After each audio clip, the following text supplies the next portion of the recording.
Ke informasi lainnya pemirsa, Kepala Bidang Kebersihan Lingkungan Hidup Kota Tangerang Selatan ditangkap tim Kejaksaan Tinggi Banten karena korupsi jasa layanan pengangkutan dan pengelolaan sampah.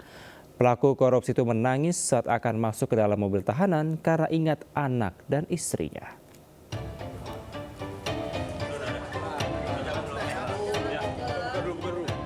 Kejaksaan Tinggi Banten menetapkan Tubagus Apriliandi Kusuma Perbangsa sebagai tersangka korupsi jasa layanan pengangkutan dan pengelolaan sampah di Dinas Lingkungan Hidup dan Kebersihan Kota Tangerang Selatan. Apriliandi yang menjabat sebagai Kepala Bidang Kebersihan itu terjerat korupsi pengelolaan dan pengangkutan sampah senilai 75,9 miliar rupiah. Apriliandi berperan sebagai pembuat kontrak kerjasama pengangkutan dan pengelolaan sampah dengan PT Ella Pratama Perkasa EPP. Kontrak yang dibuat tidak menjelaskan tujuan lokasi dan teknis pembuangan sampah. PT BP tidak melaksanakan pekerjaan tersebut sampai yang harusnya dibuang ke tempat pemrosesan akhir justru dibuang di sembarang tempat.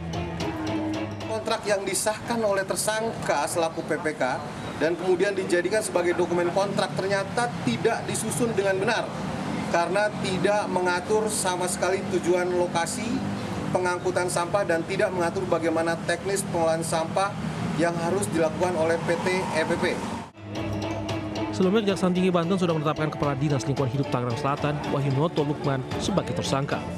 Pelaku korupsi itu ditahan di rumah tahanan Pandeglang. Dan Wahyunoto di Banten juga menahan Direktur EPP sebagai tersangka.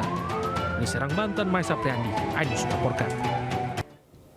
Pemirsa, Jaksa hadirkan 8 saksi dalam sidang lanjutan kasus dugaan korupsi impor gula. Mantan Menteri Perdagangan Tom Lembong didakwa menerbitkan izin impor gula tanpa prosedur resmi dan merugikan negara 578 miliar rupiah. Pengadilan Negeri Jakarta Pusat kembali menggelar sidang lanjutan dugaan korupsi impor gula yang menjerat Tom Lembong. Jaksa penuntut umum menghadirkan 8 saksi dari latar belakang yang berbeda. Dalam surat dakwaan, Tom Lembong diduga menerbitkan 21 surat persetujuan impor gula kristal mentah ke sejumlah perusahaan yang tidak memenuhi syarat selama 2015 hingga 2016. Setelah mendengar keterangan saksi, Tom Lembong bingung karena dituduh melanggar kebijakan impor gula mentah. Menurut Tom, BUMN yang mengurusi soal kebutuhan gula dalam negeri tidak impor gula putih, tapi malah impor gula mentah sama dengan swasta.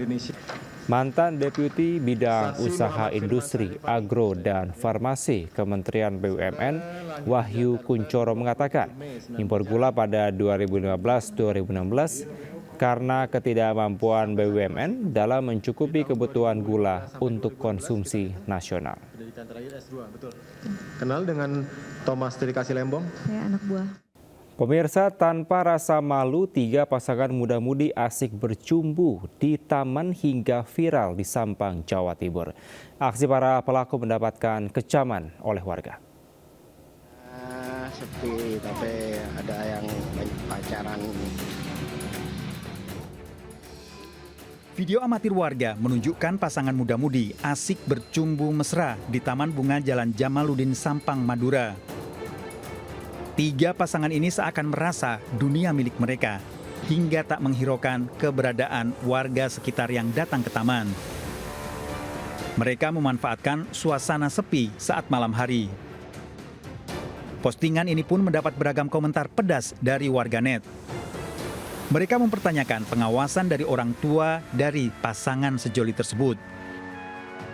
Selain itu, ada juga yang mengecam tindakan yang dilakukan ketiga sejoli tersebut dan meminta Satpol PP menanganinya. Untuk mengantisipasi kejadian serupa, Satpol PP Kabupaten Sampang akan berpatroli di setiap tempat yang rawan dan sering terjadi tindakan mesum. Dipanggil atau ada pengaduan karena kami menyiagakan 3 anggota yang ada di kantor.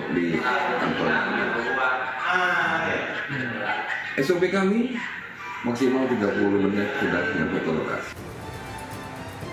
Petugas berharap masyarakat juga berperan aktif dan ikut andil menjaga ketertiban Taman Sampang. Apabila ada kejadian lagi, masyarakat diimbau segera menangkap dan menyerahkan ke petugas berwenang. Dari Sampang, Jawa Timur, Fatur Rahman, iNews melaporkan. Pemirsa, dua perempuan kakak beradik duel hingga menggagalkan aksi pencurian uang di sebuah warung di Mojokerto, Jawa Timur. Sebelumnya salah satu pelaku berpura-pura membeli air mineral dan pelaku lainnya mengalihkan perhatian dengan membeli BBM eceran.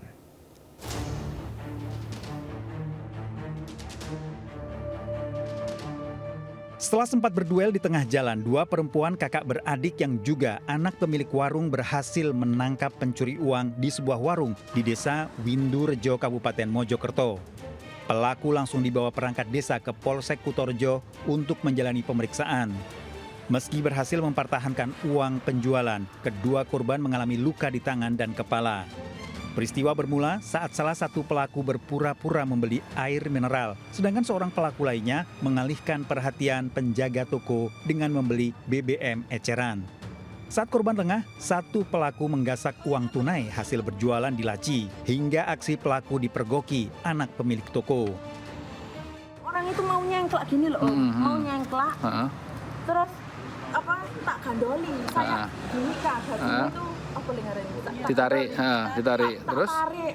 Habis itu temennya itu sudah kabur. Habis itu orangnya kan saya teriak-teriak, gandoli orangnya, kakak saya keluar kakak saya keluar, terus ikutan narik tapi orangnya lari. Iya, tarik-tarian tapi ngebleng kan, orang-orang itu nggak ada yang nggak ada yang nolongin, tapi aku tetap, ini loh maling, ini tetap nolongin. Kini pelaku dibawa ke Satuan Reserse Kriminal Polres Mojokerto untuk menjalani penyidikan, sedangkan rekannya yang lolos dalam pengejaran polisi. Dari Mojokerto, Jawa Timur, Solahuddin iNews melaporkan. Presiden Republik Indonesia Prabowo Subianto turut berbela-sungkawa menyampaikan duka mendalam atas wafatnya pemimpin umat Katolik sekaligus Kepala Negara Vatikan Paus Fransiskus. Paus Fransiskus merupakan salah satu tokoh dunia yang banyak memberikan banyak contoh bagi masyarakat. Dengan rasa duka yang mendalam, saya menerima kabar mangkatnya Sri Paus Fransiskus. Dunia kembali kehilangan sosok panutan yang memiliki komitmen besar terhadap perdamaian, kemanusiaan, dan persaudaraan. Kunjungan Sri Paus Fransiskus ke Jakarta tahun lalu telah memberi kesan yang mendalam, tidak hanya di kalangan umat Katolik, namun di hati seluruh rakyat Indonesia. Pesan kesederhanaan, pluralisme, keberpihakan kepada orang miskin, dan kepedulian Sri Paus terhadap sesama akan selalu menjadi teladan bagi kita semua.